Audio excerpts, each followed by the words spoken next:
भगवान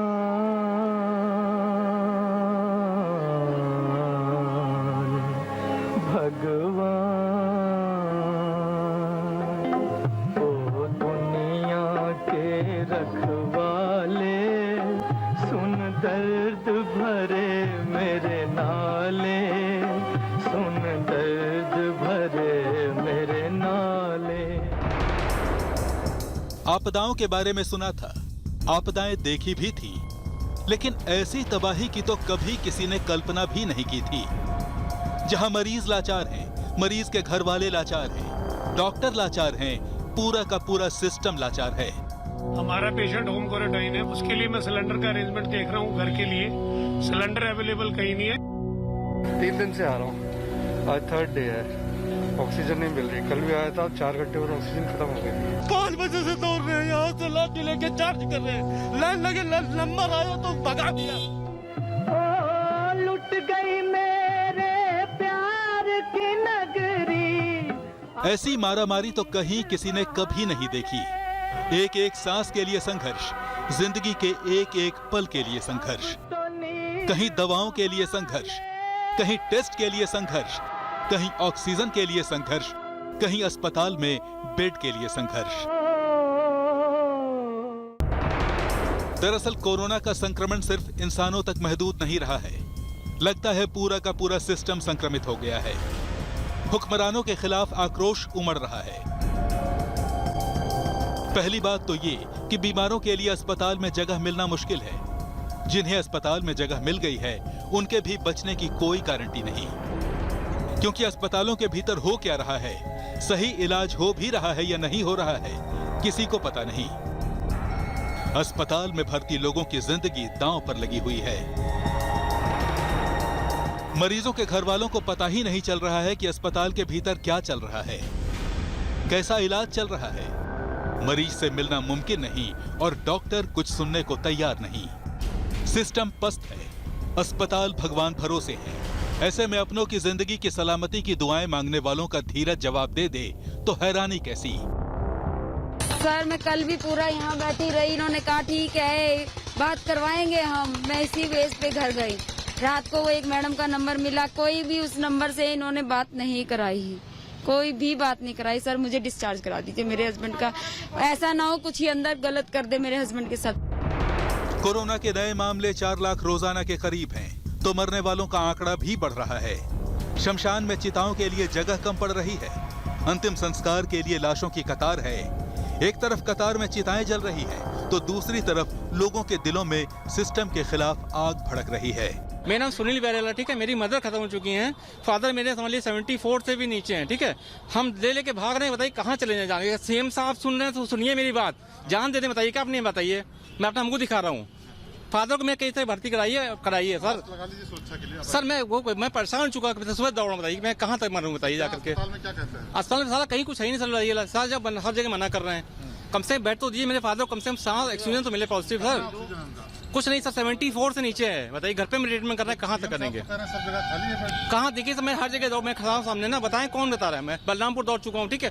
KGM से भाग के मैं चला रहा हूँ, बताइए कुछ नहीं सर, बताइए कहाँ चले, बताइए आप क्या फायदा, बताइए ऐसा करने के। ये सरकार हमें हम लोग वोट देते, क्या पागल है इंसान लेके, बताइए। ये महलों, ये तख्तों, ये ताजों की दुनिया, ये इंसान के दुश्मन समाजों की दुनिया, ये दौलत के भूखे रवाजों की दुनिया, ये दुनिया अगर मिल भी जाए तो क्या है।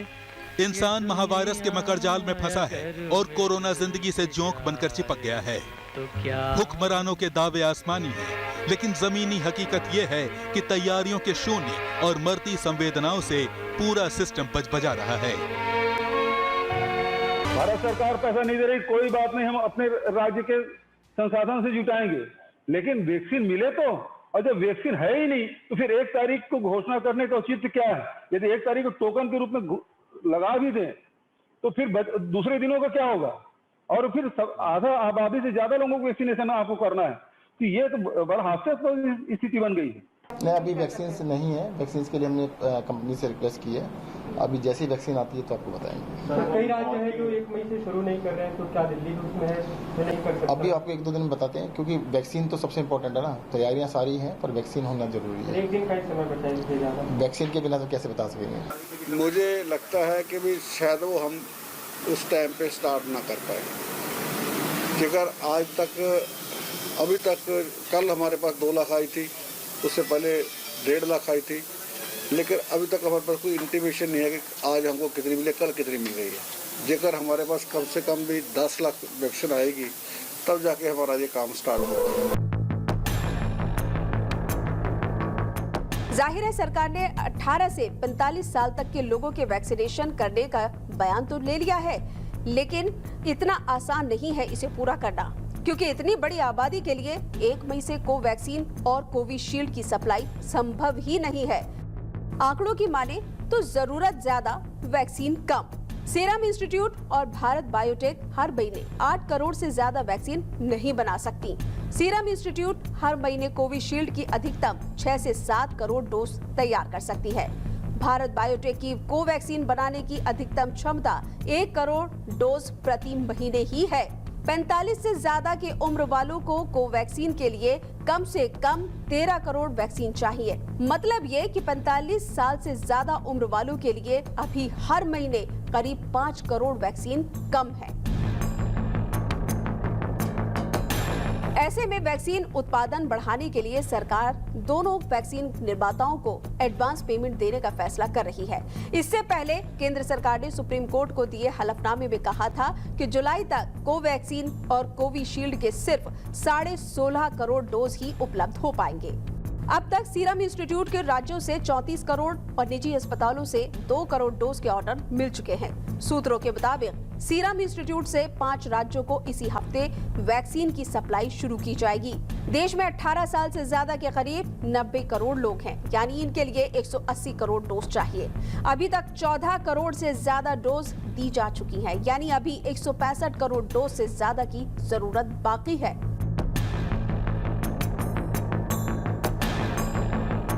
मतलब साफ है, सबको वैक्सीन लगाना बहुत बड़ी चुनौती है। ऐसे में अब सारा दारोमदार रूसी वैक्सीन स्पुतनिक वी पर ही टिका है। हैदराबाद की company doctor Reddy's lab Bharat में ही स्पुतनिक वैक्सीन बना रही है। माना जा रहा है कि इससे भारत की बड़ी आबादी के लिए वैक्सीनेशन की जरूरत पूरी की जा सकेगी। लेकिन यह आंकड़ों का जमा खर्च है। हकीकत की जमीन और हकीकत की तस्वीर कैसी होगी, इसका पता जल्द ही चल जाएगा।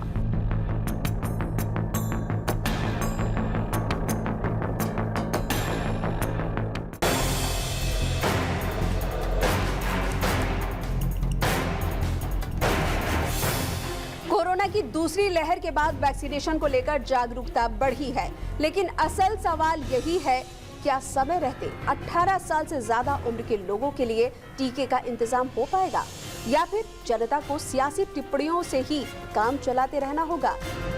वैक्सीन की इस मिस्ट्री को सुलझाने के लिए आपको जमीनी हकीकत से रूबरू होना जरूरी है। दिल्ली में टीके की 1 करोड़ 34 लाख डोज खरीदने की बात कही है।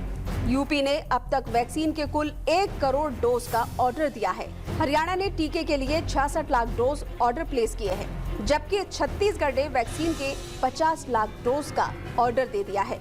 मध्य प्रदेश ने टीके के 45 लाख डोज की खरीदारी का ऑर्डर दे दिया है, तो पंजाब ने भी वैक्सीन के 30 लाख डोज खरीदने को मंजूरी दे दी है।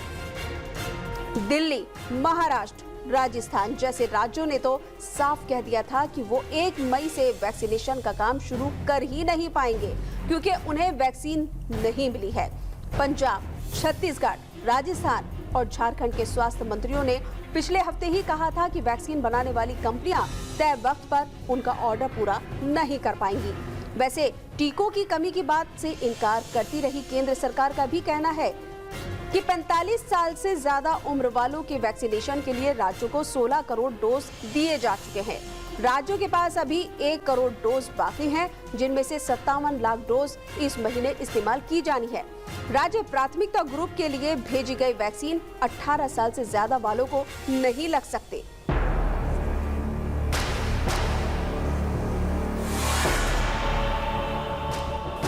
वजह से पिछले कुछ दिनों में बिगड़े हालात के चलते लोगों में वायरस का खौफ काफी बढ़ा है और हर कोई जल्दी से जल्दी टीका लगवा लेना चाहता है।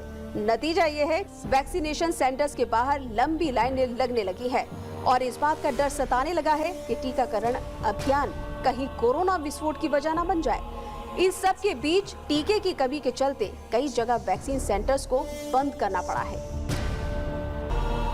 लिहाजा वैक्सीनेशन के इतने बड़े ड्राइव के लिए इंफ्रास्ट्रक्चर को लेकर भी सवाल उठ रहे हैं। वैसे एक सवाल टीके की कीमतों को लेकर भी है, जिस पर केंद्र और विपक्ष की सत्ता वाले राज्य गुत्थम गुत्था हो चुके हैं। हालात कुछ ऐसे आउट ऑफ कंट्रोल है कि इस मामले में सुप्रीम कोर्ट को दखल देना पड़ा। इन हालात के लिए कोई एक नहीं, सब दोषी है। अगर केंद्र और राज्यों के बीच तालमेल होता, सियासत ना होती, तो जनता को इस तरह जाने के लाले ना पड़ते। लेकिन दिक्कत यह है कि इस देश में आम आदमी की हैसियत सिर्फ खिलौने जैसी है, जिसे मोहरा बनाकर सियासत अपना खेल दिखाती है। लोग मरे तो उनकी किस्मत, बचे तो उनकी तकदीर, किसी को कोई फर्क नहीं पड़ता।